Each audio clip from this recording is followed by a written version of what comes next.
Hi, everyone. Our show is brought to you by Brevo, where businesses have a unified view of the customer journey in one easy to use platform and grow your business with intuitive marketing and sales tools. You can try Brevo for free. Go to brevo.com/marketing companion.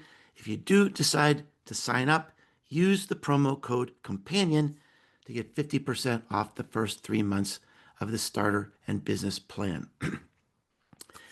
Before I get to our wonderful and thought-provoking show today, I have an announcement to make. And, I joke around a lot on this show, but this is actually serious. The Marketing Companion podcast now has a new owner. And beginning in January, the new owner will also be the new host of the show. I am stepping down. I know many of you have loved this show for many years, so I want to tell you what's going on and why. I'm now in my 13th year of the show, and I've never missed an episode. Every show has been delivered to you to the best of my ability with passion and care, and certainly I have beat the odds. There are not too many podcasts on earth that have been around more than a decade. But it's time for me to start shedding some of my activities. My schedule has been so full that I can't focus on priorities, and it has also affected my health.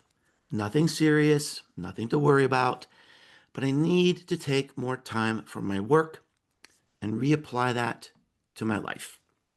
And the time is right because I found the perfect person to take over the show and usher it into an exciting new era. That person is my guest today, Sandy Carter. Sandy is a former marketing leader with IBM and Amazon Web Services. She's now the COO of Unstoppable Domains. She's been my friend for more than 10 years and a person who I admire as a professional and who I love as a human being. I'm certain she'll take the show to new heights because although this show has been part of my heart and soul, I really haven't given it the priority it deserves. Sandy is well connected, she's well known, she's beloved, and she's going to deliver fresh insights and new energy on the show that you deserve. Now, I still have a few shows left in 2025, and Sandy will take over in January with the same cast of co-hosts, at least for the time being, and I will also be making guest appearances along the way. So, you're not rid of me yet. I have a lot of people to thank, and I will do that when I sign off at the end of the year. But for now, it's time to celebrate the new host of the show. So, Sandy, congratulations and welcome to your new home. Oh, thank you, Mark. I'm surprised you got through that without crying. I was thinking last night, I think that Mark will definitely burst a tear I because practiced. I you practiced. practice. Ugh. I mean, I can really feel the heart and the history, in your words. Yeah. Um, and I know this has been your baby, so I feel so honored that you have chosen me to take it over, something that you've built with passion and purpose and consistency for more than a decade. So first of all, from the bottom of my heart, I want to say thank you for trusting me to carry it forward. And then for all the amazing listeners, I will need your help too, because this is my first podcast that I've done. I've been a guest on many, but never a host. So I'm going to need your help as well.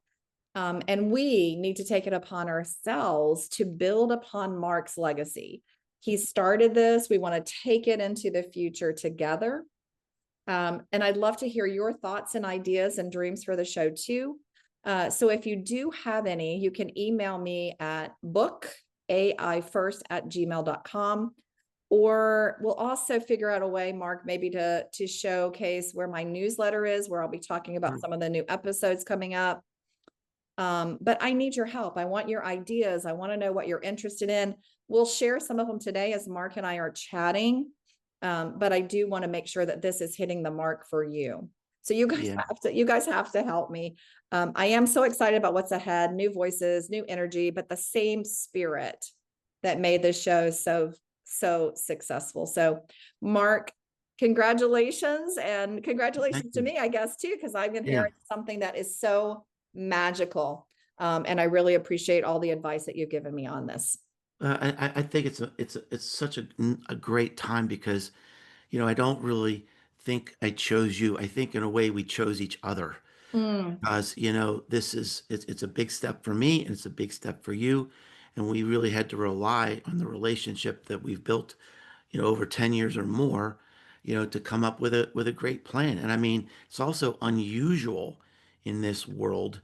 It's sort of a milestone moment to build something that has enough value that another person wants to own it and take it forward. So, and there is definitely some emotion. I mean, and most I'm a forward-looking person. I don't like to dwell on the past, but I mean, where the emotion for me really does come is like all the wonderful conversations I've had on the show, all the great friends, the co-hosts I've had over the years, starting with, the brilliant and hilarious Tom Webster, who was the co-host of this show for 6 years and really established this as one of the greatest marketing shows on the planet.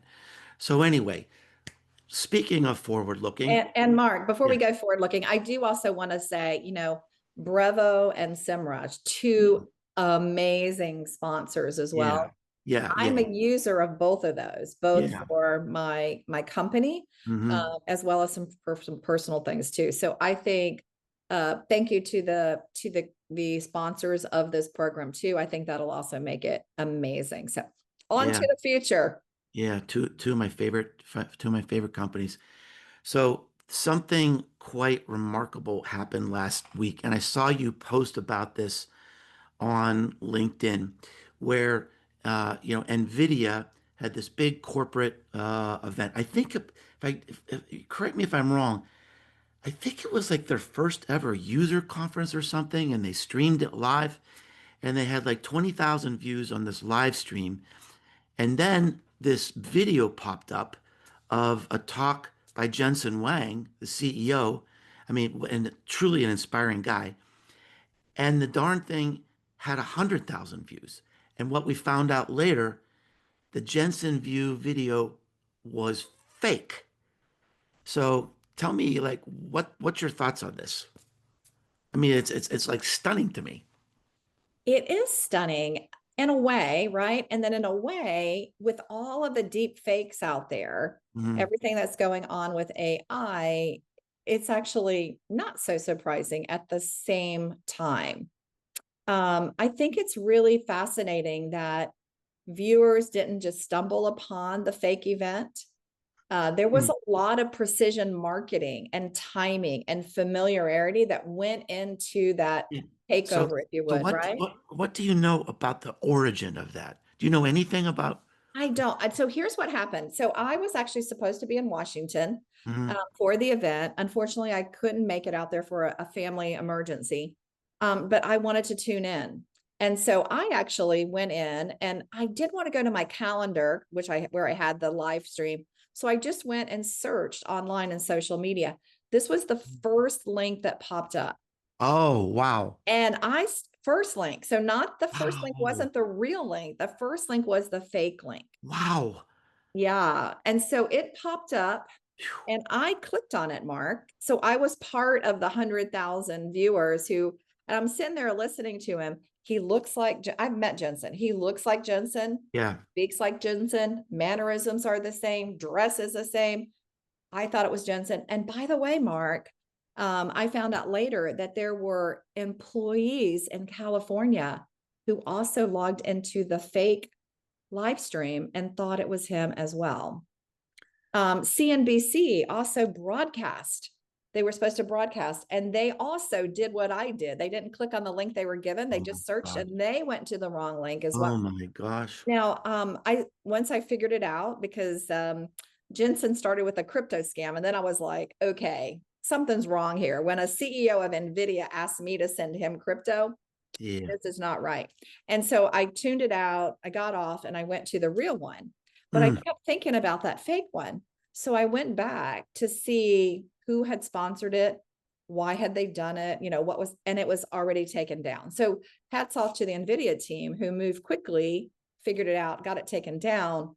But still, this was probably halfway through the conference that it got taken down.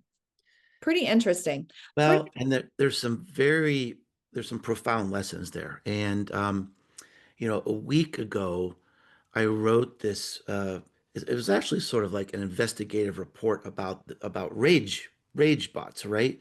The rage farms that are it's an organized attempt to bring down brands, and eventually it'll turn to politicians and individuals. And so the first thing that is sort of stunning about this is that the precision, it was timed exactly right. And they got the number one link, Mhm. right? And so this was an organized, well thought out precision effort. Basically, this is organized crime. So it's not just some hacker in their basement someplace.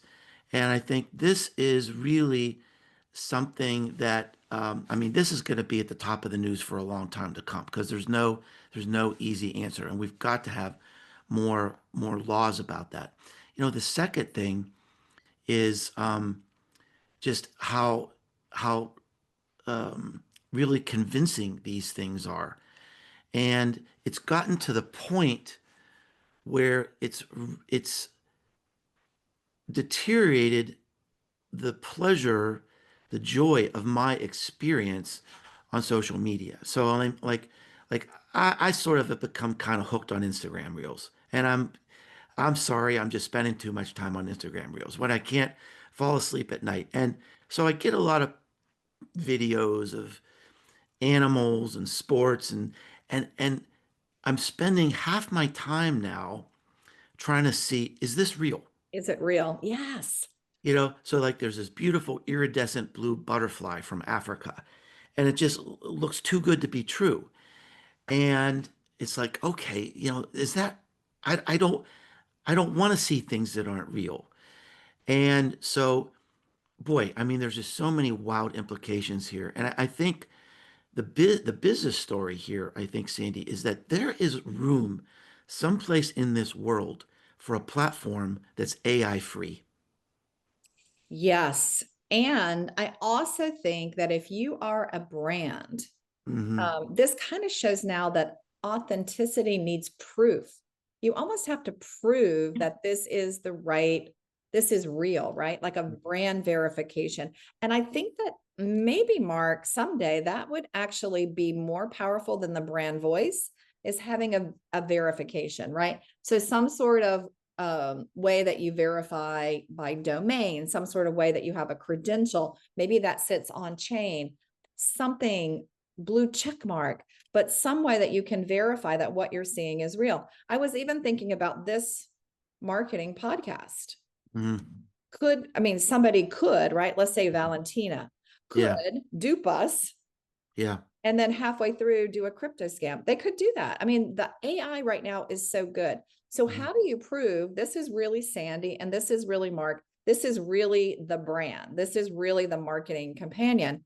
How do you prove that? I think that's going to become an extremely interesting question in the future because if you think about NVIDIA, Yeah. I think they chose NVIDIA because NVIDIA is leading the effort on AI. Hmm. If anybody was going to be super savvy, it would be NVIDIA. It would be the NVIDIA marketing team.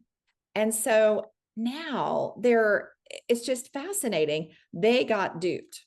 Yeah. So what does that say for a non-tech brand, a non-straight AI brand? How do you manage this and how do you go forward? This is something that I'm really researching right now is how do you verify that authenticity?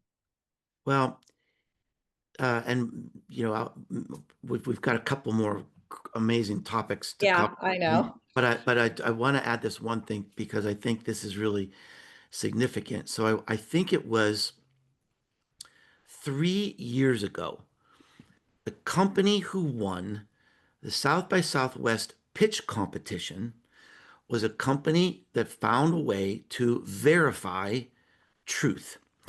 And they had a they had a unique perspective. Instead of like trying to see how pixels are disrupted, so long story short, they found a way to examine what reality would be like versus what this is seeing. And I think they had like a 98% verification rate.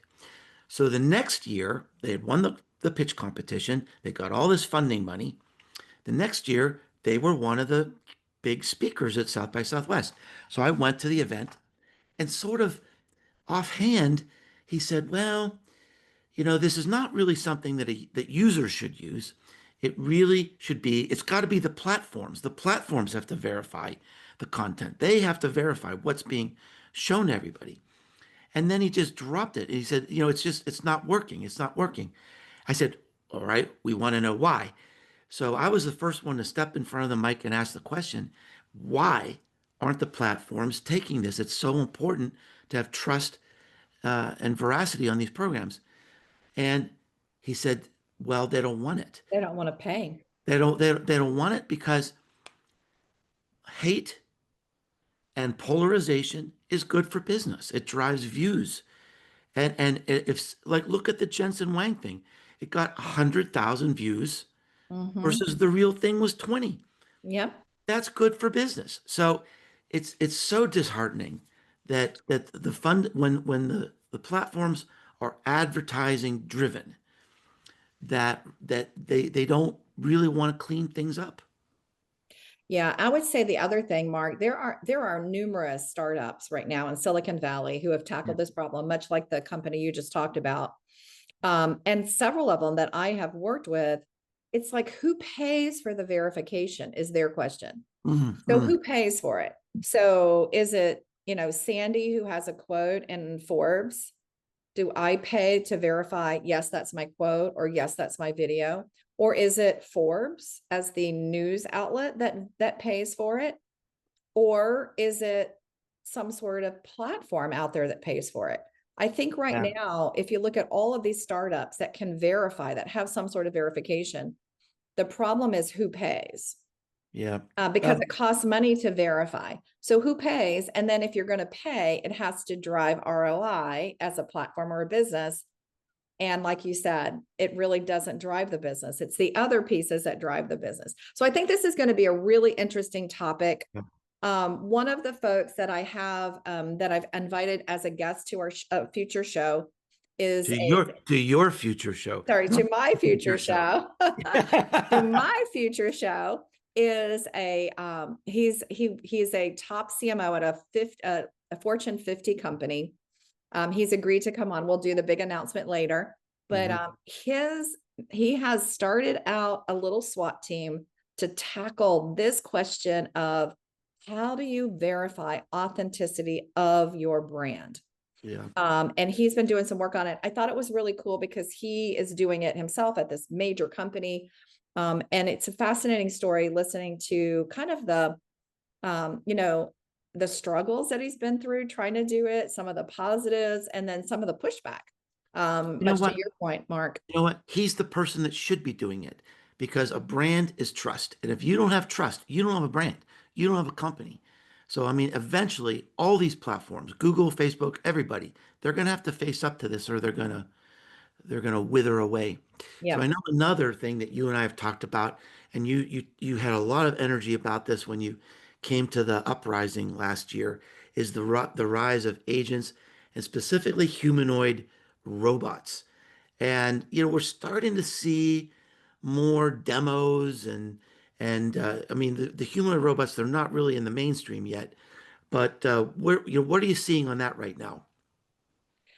Well, I think there is a lot of progress, in particular outside the US. Oh yeah. Um, so, Korea, they have a challenge right now. They've got more elderly than they have people to take care of them. Same thing in Mm, Japan.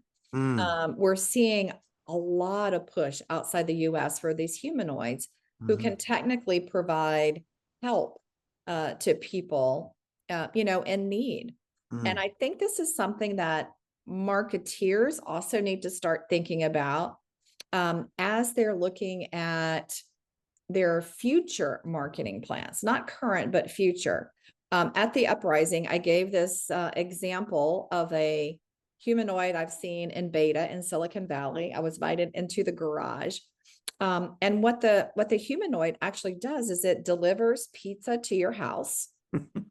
So instead of having, the little boxes or the person come, it's like a actual humanoid that comes to deliver the pizza, accepts the payment when he comes to the door, he or she comes to the door. But then the humanoid actually goes inside of your house, sets your table, serves your pizza, waits for you.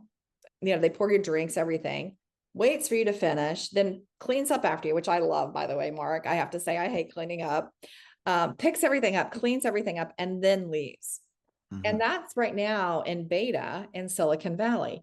Well, if you're a marketer, if you're a marketer, you're like, well, who cares? I don't care about that. But you do, right? You really Yes. do. Because now if the humanoid is pouring the drink, did they select Coke or Pepsi? And if so, now who is the customer for Coke or Pepsi?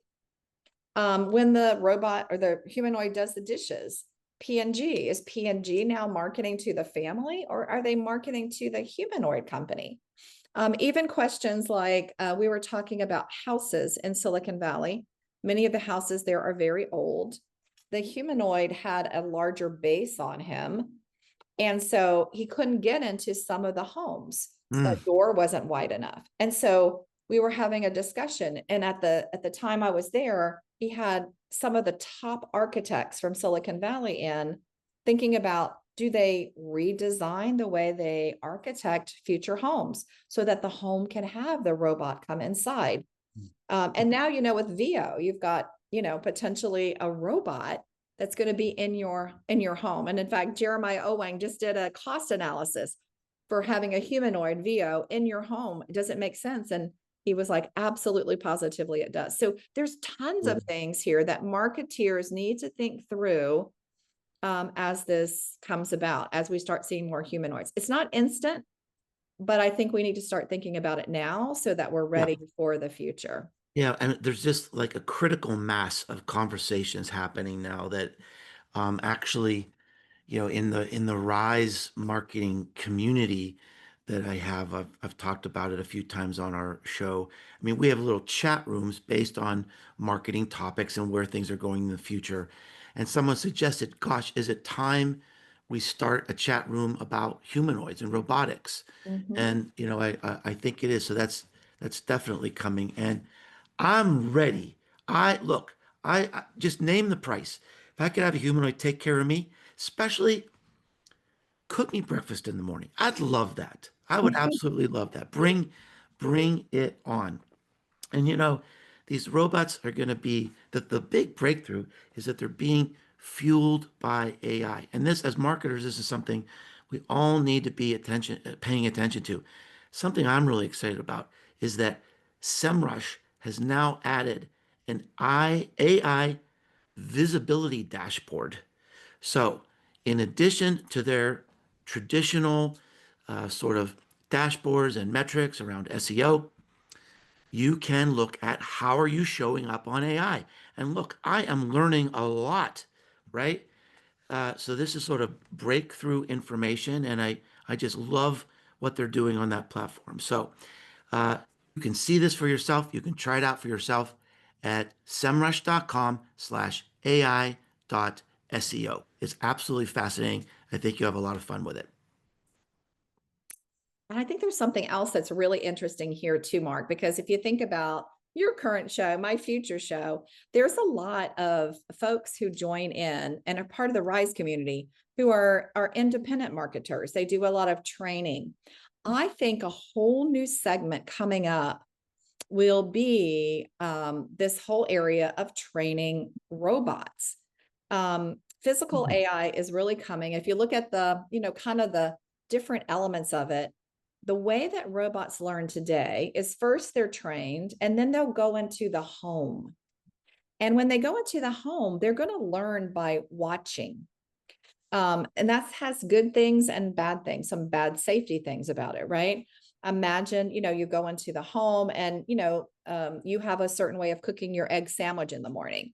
The robot can watch because it's got sensors, vision, can watch and replicate the way you do your egg sandwich. But Mm, let's say, Mark, not everybody has a great home. And let's say there may be an abusive parent in the home. If the robot watches that and then replicates that to the kids with robot power, that's not a good thing. So you have to have these safety elements in, and then you have to have, some people won't want to train their robot. They'll want yeah. others to come in and do that training. I think reimagining training in the future, Hmm. where many of you, the folks that are in your Rise community, are now not training humans, but they're training robots. They're Yeah. training robots in healthcare. They're training robots in restaurants. They're training robots how to greet customers Hmm. in a restaurant. I think that that will be a whole new area of interest, and a whole new just blossoming category as well. And that sort of moves us into our final idea here. Yeah, but before we go into Yeah. that final idea, I do have, there is a gentleman who is known as the godfather of robotics. He's out of Tokyo, and he's also agreed to join us on, I guess, my show now. He's Yeah. agreed to join us on the show to talk about some of the things that they're dealing with today in Japan, with, because they're moving so much faster given the need, and some of the marketing things that they've been thinking through. So I think that will be a really interesting show to hear from someone outside the US, because I Mhm. think very shortly we'll be a fast follow to what's happening Yeah. in Korea and Japan. Yeah, absolutely, absolutely, and that's so important to consider too. That I want to visit Korea someday. That's definitely on my bucket list because it's just there's so much breakthrough innovation happening there. So, one of the things whenever I teach my marketing classes, I show this chart about the speed of innovation, and it sort of starts with this line of um, the first AI application to be able to replicate a human skill. I think it was handwriting and identification, and it took like 5 years for this AI, application to meet or exceed the capability of a human. And then, as you see over time, the ability to meet or exceed human capabilities, it went from a year to 6 months to 3 months, and it just keeps going faster, faster, faster. And one of the things I emphasize in all of my talks is that, look, the development and the innovation is certainly breathtaking. But another thing we really need to consider for our business is the speed and the challenge of staying relevant when the impact of AI is just moving, not just in a big way, but in a rapid way. Some people even say now that the competitive advantage is the speed, because AI is compressing the time between idea and impact, like the chart you Mm. just talked about. I think it's fascinating that brands now have to experiment even faster, relentlessly, even, right?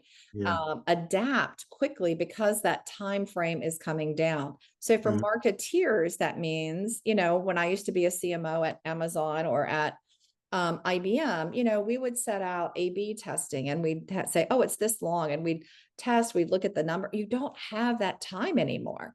You've got to move so much more rapidly in today's environment to get things done. And I think that is going to be a real big one for marketeers, is understanding the speed element. A lot of us have been taught, to really slow down and think about the quality, think about the impact on your brand.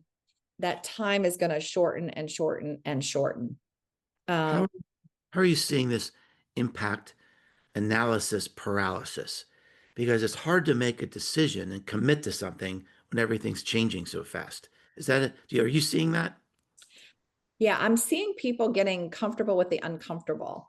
Hmm. Like a lot of people I used to work with who were, you got to prove it to me. You got to have the data. You got to have all the data. They just can't, because you Wow. just get left behind, right? Wow. And so Wow. now you've got to move so much faster on Yeah. your analytics. Yeah. That's why I'm also seeing a lot of companies setting up AI teammates or AI agents that are Mhm. doing real-time market analysis. So for example, I have an agent now that summarizes all of the AI news for the night as I slept and presents it for me because I don't have the time to read it all. Mhm. Um, and how do how do you keep up? And so that's what we're seeing right now is that the speed has to be so much more rapid. Yeah. And one of the best examples, I was just in Dubai, Mark, Mhm. and I found a couple of really interesting things there. One is they don't have a quote unquote mayor of the city, they have a Mm. CEO of the city. Now, think about that. That's pretty wow, right? Like, okay, you're right. A city should be run as a business, right? So it's like a paid CEO Mhm. with no term limit? They do have a term limit. Okay. They do have to kind of be they have to be reappointed, not reelected. Hmm. But think about the mindset. I'm a mayor. It kind of evokes politics. I'm a Yes. CEO evokes, I've got to run this thing like a Yeah. business. It evokes performance. Yeah. And I just met with the CEO of Dubai, Mhm. granted one of the fastest growing cities in Yeah. the world and who's done Mm. such a magnificent job.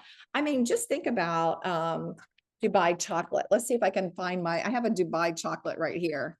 I just, I, Remember, this is a podcast now. I know this is relatively new for you. I People can't see your Dubai chocolate, but know. I will Okay. describe to everyone and confirm she is holding up Dubai chocolate.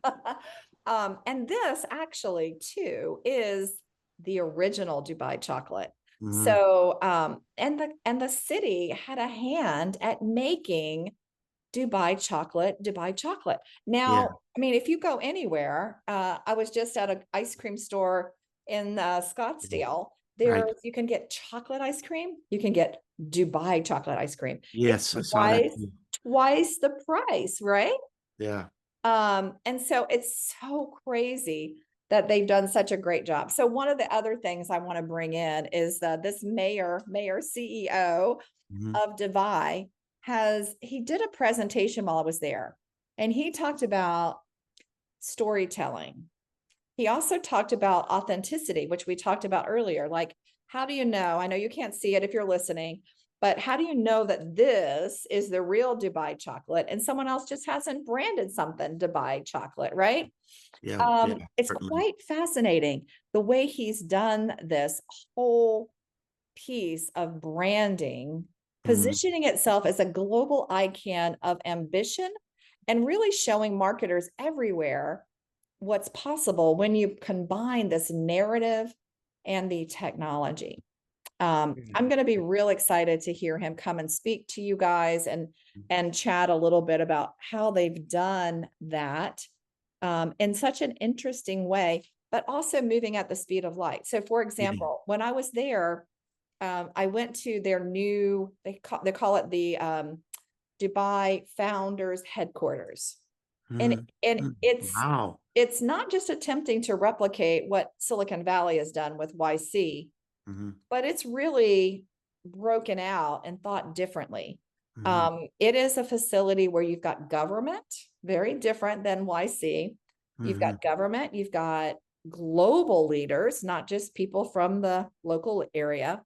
You've got startups, you've got investors, you have family offices, which is a new and growing way that you fund a company all together in this super cool. I mean, oh Mark, if you had been there with me, you would have been like, look over there. Yeah. Look, I mean, the whole facility is super cool. Well, I And got so to do that. I got to and do that. Somehow we you've got to got it. figure that out. Yeah, let me know and I'll I set you would up. thrive in a place like that. I really would. And I hope I look forward to you doing a whole show on this topic of speed because this is something we're not talking about enough. And we are locked in to traditional marketing frameworks about campaigns. So it takes 9 months to do get it approved, get the money, get the funding, get the creative, go through legal. I mean, and I just had this conversation. I did a workshop project with McKinsey last week. And this is one of the things we were talking about where like McKinsey, they have been so successful. And one of the reasons is, I mean, they measure everything. and they're struggling to like move this mindset into a world that's moving so fast. Maybe you can't measure. Does that mean you don't do it if you can't measure? And the smaller businesses, the startup businesses, the people who are thriving on TikTok, they get that. But the bigger brands, it's going to take some experimentation, I think. Mhm. It's going to take kind of a change in mindset. So I really look forward to that. And just the three things we talked about today. Oh my gosh, can you? Oh, I just can't wait to listen to the new and improved marketing companion. The living legacy of Mark Yeah, Schaefer, it's like, right? I what am mean, I doing? I shouldn't be leaving. I got to be in on these conversations. you shouldn't be This leaving. is I where I live. agree.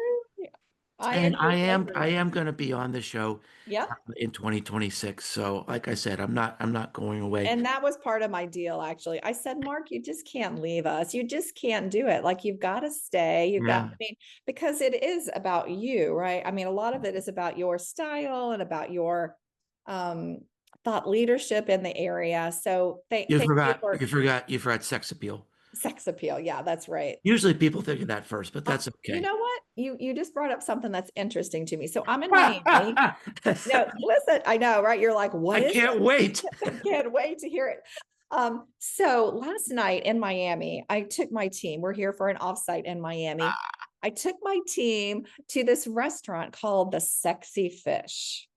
First of all, what a magnificent name, right? Sexy Fish. Uh, And what they've done is they have created an experience for dining. So the uh, food was fabulous, but the experience, and Mark, I have to tell you, this is crazy. I've never had this happen to me before. I went to the restroom. There is a photographer in the restroom. What? Right? what? What? There is a photographer in the restroom because I have never been in a restroom like this. Mm, It has mermaids all over the place. It's got mm, tile. The whole thing is fabulous. So obviously there's not a camera in the place where you actually are using the restroom, but in mm. the whole entryway. So they've made this entire restaurant an experience. Yeah. They just opened a second one in London. This is another person I would love to get on the show because what Well, they've done, amazing. it's audacious. And now you've given me like a new goal. Audacious. Yeah, there you go. Audacious, like my new goal for retirement. My new job is going to be restroom photographer. So, everyone, you can look forward to that. Thank you so much for listening in. And I'm sure you're going to make Sandy welcome you. You got a good taste of it today, her vision for, how she's going to bring her connections, her wisdom, and her insights into the show. Thanks so much. And we'll see you next time on The Marketing Companion.